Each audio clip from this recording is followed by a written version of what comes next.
তো বারণ করা সত্ত্বেও যারা ভিডিওটা খুললেন এবং ভাবছেন যে কি আছে ভিডিওটার মধ্যে একটু দেখব, তাদের বলছি যে পঞ্চ ইন্দ্রিয় আপনি সজাগ করুন। তার কারণ হচ্ছে যে ট্যাগলাইন আজকে ব্যবহার করেছি, শয়তান প্রাথমিক শিক্ষা পর্ষদ। কতটা অক্ষরে অক্ষরে মিলে যাবে আজকের ঘটনা যদি আপনার সামনে তুলে ধরি, তাহলে বুঝতে পারবেন। সোনালি 8টা বছর জীবন থেকে শেষ করে দিয়েছে এই প্রাথমিক শিক্ষা পর্ষদ। কল্পনা করতে পারবেন না যে কি করেছে এরা। একটা যোগ্য প্রার্থী দিনের পর দিন তার সাথে লাঞ্ছনা, অপমান, অবজ্ঞা করে সমাজের এক কোণায় ছুঁড়ে ফেলে দিয়েছে এই প্রাথমিক শিক্ষা পর্ষদ। অথচ সে যোগ্য, যার 8টা বছর ভালো থাকার কথা, যার সংসার পাতানোর কথা, যার আজকে শান্তিতে থাকার কথা, সে আজকে অশান্তিতে আছে। দিনের পর দিন কোর্টে ছুটছে, এখনও পর্যন্ত মামলা করে যাচ্ছে যে আমার হকটা আমাকে দিন, আমার হকের চাকরিটা আমাকে ফিরিয়ে দিন, দিন আমার চাকরিটা। আমি তো সে যোগ্য ব্যক্তি যে স্কুলে গিয়ে ছোট্ট ছোট্ট শিশুদের আমি পড়াবো, কারণ যোগ্যতা আমি প্রমাণ করেছি। তার সত্ত্বেও প্রাথমিক শিক্ষা পর্ষদ এই প্রার্থীর সাথে কি করেছে, গোটা বিষয়টা আজকে ভিডিওতে তুলে ধরবো। দেখবেন আর ভাববেন 2017 সাল থেকে লড়াইটা শুরু। একদম শুরুতে যে জায়গায় নিয়ে যাবো, একটা নোটিফিকেশান, একটা নোটিশ ছোট্ট, এটা হচ্ছে আরটি অ্যাপ্লিকেশান, নোটিশ না আরটি অ্যাপ্লিকেশান। তথ্য জানার অধিকার আইন মোতাবেক তিনি জানতে চেয়েছেন সার্টেন কিছু বিষয়। 2017 সালে যখন প্যানেল প্রকাশিত হলো বা নিয়োগ হলো, 2017 সালে তিনি ঘরে বসে থাকেননি আর 5টা প্রার্থীর মতন। তিনি তার অধিকার, তিনি জানেন তিনি যোগ্য। তিনি 6/7/2017 তারিখে আরটি অ্যাপ্লিকেশন করেন এবং তিনি জানতে চান যে চূড়ান্ত ফলাফল, এই যে চূড়ান্ত সিলেকশন হচ্ছে, সেখানে আমার নম্বর কত আমাকে একটু জানান। প্রাথমিক শিক্ষা পর্ষদ আমাকে জানান আমি কেন চাকরি থেকে বাদ গেলাম। দিল না উত্তর। দিনের পর দিন যাচ্ছে, প্রাথমিক শিক্ষা পর্ষদের যাতায়াত লেগেই আছে। দেন নিয়ম মোতাবেক ফার্স্ট অ্যাপিলেট অথরিটি, অর্থাৎ ফার্স্ট অ্যাপিল তিনি করে বসলেন। কোন সালে? 2019 সালে। সেম জিনিসগুলো তিনি দিলেন যে আরটি করেছে আমি পাচ্ছি না। দেন কোথাও কি করুণা হলো আমাদের রাজ্য সরকারে, তারা ডেকে পাঠালো বিকাশ ভবনের, ডেকে পাঠালো এবং সেক্ষেত্রে তার হেয়ারিং হলো। আদতে বিষয়টা কি, চরমভাবে ধামাচাপা দেওয়ার চেষ্টা, গোটা বিষয়টা কী করে আপনাদের দেখাবো। তো তারপরে কি তিনি করলেন এবং তার পরবর্তী প্রাথমিক শিক্ষা পর্ষদও এই ফার্স্ট অ্যাপিলেট অথরিটির পর্ষদের থেকে তাকে চিঠি পাঠিয়ে তিনি মামলা করতে বাধ্য হলেন। তিনি এই অর্ডার আগে তিনি মামলা করলেন যে আমাকে কেন দেওয়া হচ্ছে না উত্তর। তো কোর্ট বললো এনাকে হিয়ারিং করান। এ দেখুন লেখা আছে court order pass by 21/2/2020। Court অর্ডারের ভিত্তিতে তাকে জাস্ট নাম্বার জানার জন্য এতটা কষ্ট করতে হচ্ছে।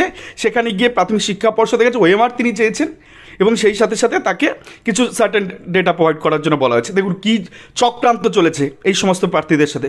চূড়ান্ত ফলাফলে আমার প্রাপ্ত নম্বর কত, চূড়ান্ত ইন্টার সিলেকশন 50-এ বলছে আপনার নাম্বার, আরটি রিপ্লাই দিচ্ছে আপনার নাম্বার হচ্ছে 99 টেটে। অসভ্যতামি, শয়তানি, বজ্জাতি এই করেছে 99। দেখুন এই কোর্ট অর্ডার এটা দিয়েছে 6/7/2017 অ্যাপ্লিকেশন, 2020 সালে রিপোর্ট দিচ্ছে। মালদা জেলার মাধ্যমে প্রশিক্ষণহীন ওবিসি বি পদপ্রার্থীদের সর্বনিম্ন স্কোর কত, বলছে the panel of Malda district has been displayed and already public domain. আজকে পাবলিক ডোমেনে আছে প্যানেল। দেন চললো, মামলা চলছে, তারপর আবার মামলা করলো। দেন তারপরে গিয়ে চূড়ান্ত ফলাফলের নম্বর কত 99। মিথ্যা কথা বলেছে পর্ষদ নির্ধারিত বিভাজ্য আমার নম্বর কত 13.124, আর মালদা ডিস্ট্রিক্টে 10.252 পেয়ে চাকরি করছে। ওবিসিটাও ভুল বলেছে, আরও জিনিসগুলো ভুল বলেছে। তো আমাকে খুব আর্তনাদ করে বলেছে দাদা এই কারণে ডকুমেন্টসগুলো পাঠালাম, আমি 2017 সালে আরটিআই করেছি, আপনাকে কোনোভাবে উত্তর, আমাকে কোনোভাবে উত্তর দেয়নি। অবশেষে বাধ্য হয়ে কেস করেছি আরটিআই উত্তর বের করি, তবু অসম্পূর্ণ আরটিআই উত্তর আমাকে দেওয়া হয়। আমি পুনরায় কেস করি সম্পূর্ণ উত্তর পাওয়ার জন্য। আপনি ফিরদৌস শামীম স্যারকে একটু বলুন এই ডকুমেন্টগুলো দিতে পারবেন, কেসগুলো এতদিন পরে করতে কেন আমরা বাধ্য হচ্ছি এটা একটু ওনাকে জানান। আমাকে কোনো তথ্যই দিচ্ছিল না, সেই তথ্য যদি এত সময় লাগে এই জন্য তো কেসটা করতে দেরি হয়েছে। আমরা তো ফিরদৌস শামীম স্যারের সঙ্গে যোগাযোগ করতে পারি না, তাই আপনার সাথে ভালো যোগাযোগ আছে, তাই এই বিষয়টা আপনাকে স্যারকে একটু তুলে ধরুন না, কীভাবে পর্ষদ আমাকে হ্যারাসমেন্ট করেছে।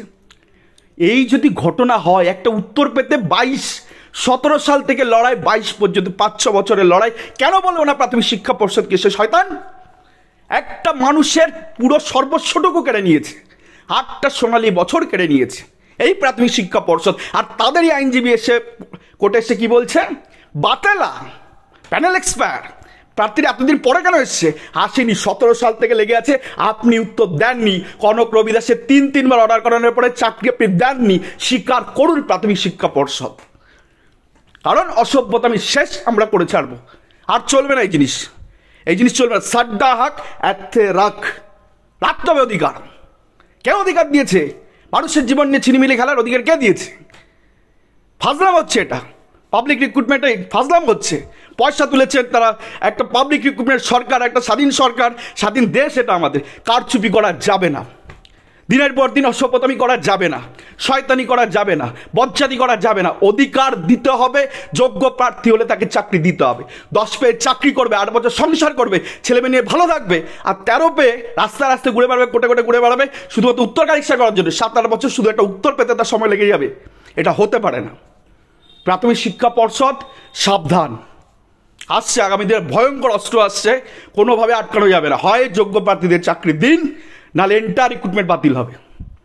সেই জায়গা তৈরি হচ্ছে, আগামী দিন আসবে সে ভয়ঙ্কর অবস্থা। একটা দুটো প্রার্থী না, হাজারো 12,000 প্রার্থীকে ডিপ্লাই করেছেন 42,949 প্যানেলে। রাতের অন্ধকারে SMS করে নিয়োগ করা, হ্যাঁ শয়তানি। প্যানেল প্রকাশ না করে শয়তানি। 7-8 বছর ধরে ITA করে কেস করে উত্তর বের করতে হচ্ছে। ফাজলাম হচ্ছে এটা, ফাজলামোর জায়গা পশ্চিমবঙ্গ, ফাজলামোর জায়গা। ওসব দিন শেষ। প্যানেল দিনের আলোতে আসবে, লোকজন দেখবে কেন তার চাকরি হয়নি। যদি সে যোগ্য থাকে তার চাকরি সে কায়েম করবে। বিচার ব্যবস্থা উঠে গেছে, সংবিধান উঠে গেছে, এটা হতে পারে। সেদিন শেষ, মানিক ভট্টাচার্য জামানা শেষ। এখনও শুধরে যান, না হলে বিপদ আপনাদের সামনে অপেক্ষা করছে। পুরোটা নিয়ে ডুববেন। ধন্যবাদ। এই ছিল আজকে।